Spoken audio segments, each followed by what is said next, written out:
I'm Jasmine, the creator's tax strategist and coach. If you're new here, I help high-earning content creators and entrepreneurs save money on taxes through tax planning and strategizing for now and for the future. I'm mostly known for using a legacy and wealth trifecta to illustrate my clients' tax and asset protection plans in a single diagram. In today's video, we're discussing a hot topic of cryptocurrency and taxes. If you're an entrepreneur dealing with cryptocurrency and wondering about the tax implications of it, then this video is for you. Stick around and we'll dive into what you need to be doing to stay in compliance and make sure that you don't have the IRS coming after your cryptocurrency assets in order to get their taxable gains out of it. First, let's cover what cryptocurrency actually is. Cryptocurrency is a digital or virtual currency that uses cryptography for security. It's decentralized, meaning it is not controlled by any government or central authority. Bitcoin, Ethereum, and many others have gained lots of popularity, but the important thing is to know how it affects your taxes. Now, here's the scoop.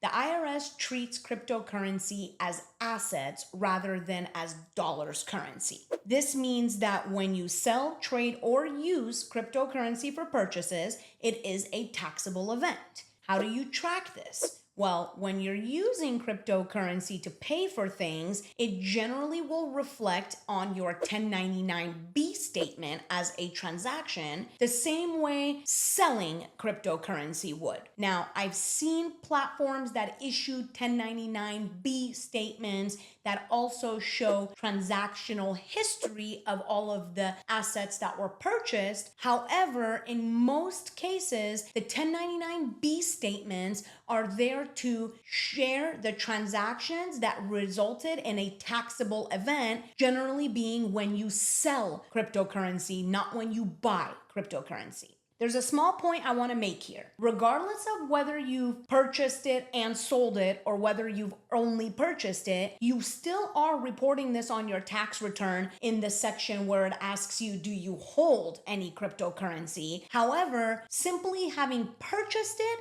is not a taxable event because you have not sold it for either a gain or a loss. That perfectly leads me to my next point. What happens when you sell cryptocurrency?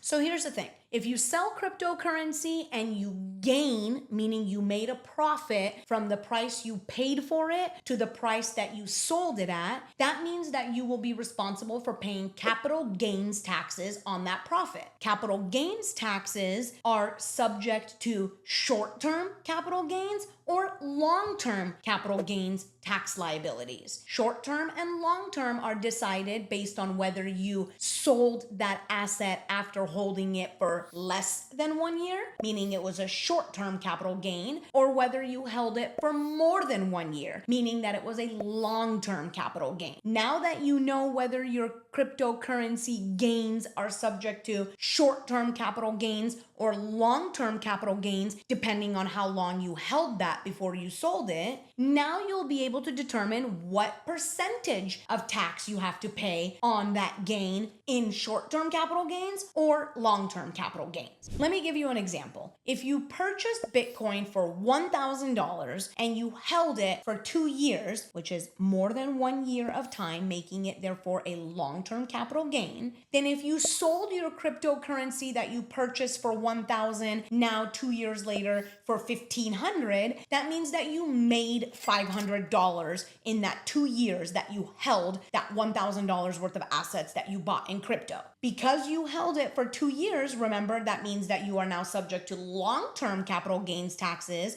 instead of the short-term. Long-term capital gains taxes being more favorable because the rates are either 0%, 10%, or 15%, depending on which income tax bracket you fall into with your ordinary income that you've made. So if you're in the lowest tax bracket in your ordinary income and you have a long-term capital gain, there's a chance that you might have a 0% capital gains tax, and therefore that income would only be taxed at your ordinary tax rate instead of additionally at capital tax rates. taxes. Now, let's talk about the reporting of these transactions. When you file your taxes, I've already mentioned that regardless of whether you sold either for a gain or for a loss, you are indicating on that front page of your tax return that you held cryptocurrency in the first place. And then depending on whether you sold it for a loss or for a gain, you would be reporting those transactions on two forms in your tax return, one being the 8949 and the other one being Schedule D. Some of the reporting happens on Form 8949